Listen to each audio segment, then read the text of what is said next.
y a des entrepreneurs qui l'ont compris l'affaire.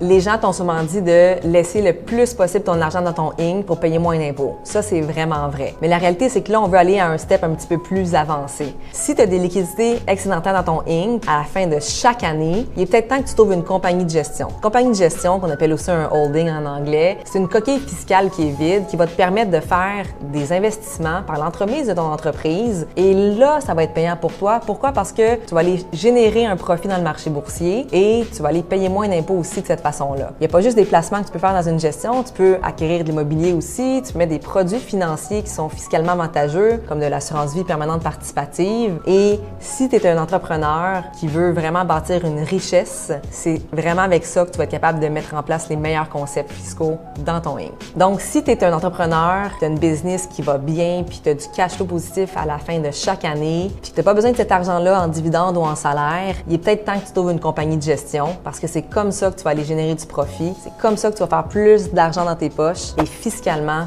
tu vas avoir beaucoup d'avantages.